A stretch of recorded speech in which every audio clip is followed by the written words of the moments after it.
What if everything you believed about money was a lie? What if the real secret to wealth wasn't having more, but needing less? And what if your entire life could change not by winning the lottery, but by transforming the way you see every single dollar you earn? Today, we're diving deep into one of the most life-altering personal finance books of all time, Your Money or Your Life by Vicki and Joe Dominguez. This isn't just another budgeting book.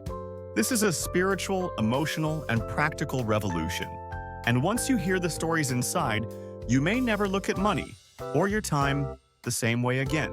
So grab your coffee, turn off your notifications, and ask yourself, are you trading your life energy for stuff you don't even need? Let's find out. This book began not in a Wall Street boardroom, but in the heart of a movement. Joe Dominguez was a financial analyst making a high salary in the 1960s. But by age 31, he'd saved enough to never work for money again.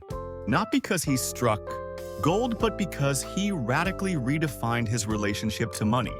He left his high-paying job and began living on just $6,000 a year. Not in poverty, but in purpose. Later, he met Vicki, a writer and activist, and together they created a course that would become this book. They taught over 10,000 people before ever writing a word. The book itself became a cult classic after it was first published in 1992, and it exploded again in popularity with the FIRE movement. Financial independence, retire early. But here's the kicker. This book isn't about retiring early just to sit on a beach. It's about reclaiming your life. And it starts with a brutal but freeing truth. You are trading your life energy for money. Every hour you work, every commute, every stressful day, you are spending your most precious non-renewable resource, your time. And here's where it gets intense. They ask you to calculate your real hourly wage, not just your salary divided by hours worked. No, they make you include the cost of gas, clothes, lunches, commuting time, decompression time, and the money you spend just to cope with your job. Suddenly, your $30 an hour job might actually be paying you $12. And once you see that, everything changes. Let me tell you about one of the most eye-opening exercises in the book. They ask you to track every cent you spend, not in a shame-based way, but in a mindful way. Every time you spend money, you ask yourself, did I receive life energy in return? Was this expense worth the hours of life I traded to earn that money? Imagine standing in a store, holding a $50 sweater, and realizing that sweater is 5 hours of your life. Would you still buy it? Many people who've done this exercise found they naturally began to spend less. Not because they forced themselves, but because they became conscious. And that's the superpower of this book. It doesn't push you to be frugal. It teaches you to be aware. Here's another story. A woman named Susan was drowning in debt. Credit cards maxed out, feeling stuck in a soul-sucking job. She started applying the 9 steps from the book. First, she tracked her expenses. Then, she determined her real hourly wage. When she saw that her stressful job was only netting her about $9 an hour, she burst into tears. But that breakdown became a breakthrough. She made small lifestyle changes, cut cable, cooked at home, started biking to work, and eventually, she downsized to a part-time role she loved. And guess what? She paid off all her debt in 4 years. She said it wasn't the money that changed her life. It was the awareness. And that's the second major theme of this book. Align your spending with your values. Dominguez and Robin call this conscious spending. They introduce a simple but radical chart. On one axis is your monthly expenses. On the other, your fulfillment. You review every category, groceries, rent, entertainment, and ask, did this bring me fulfillment in proportion to the life energy I spent? Let me tell you, this exercise is a game changer.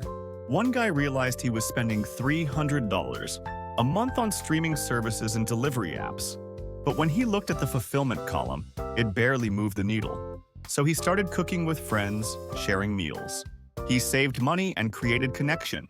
The chart didn't just cut his spending, it realigned his life. Then comes the most powerful idea. Financial independence isn't about getting rich. It's about having enough. The authors introduce a powerful metaphor, the crossover point. That's when your investment income equals your monthly expenses. It's not about yachts or Lamborghinis.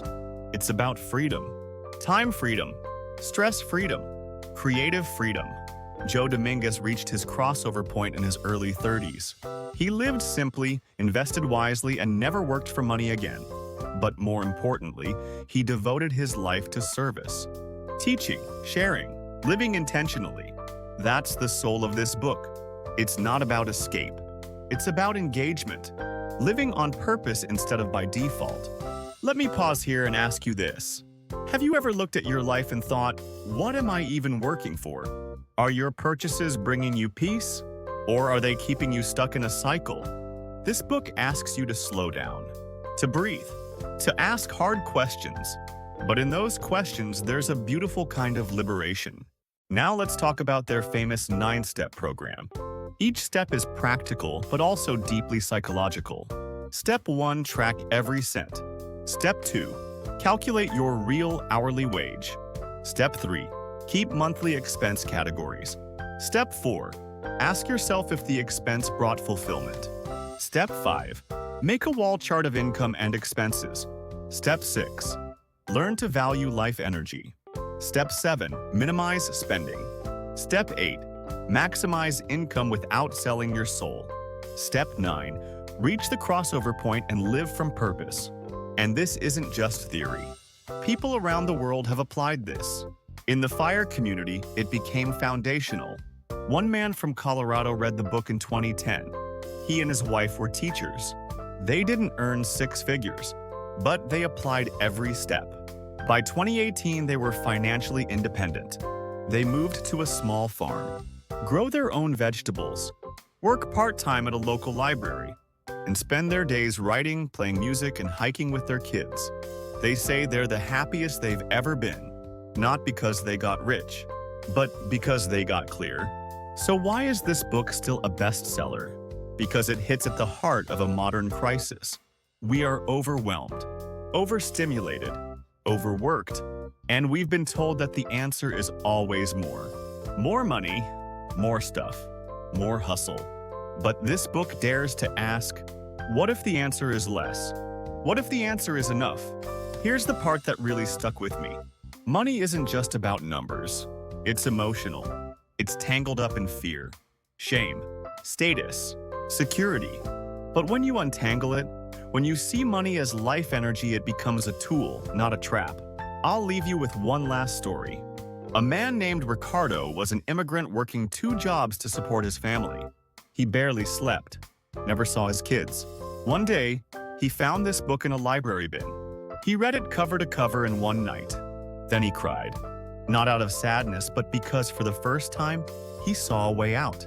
He started tracking every cent, had family meetings about spending, taught his kids to think of time, not just dollars.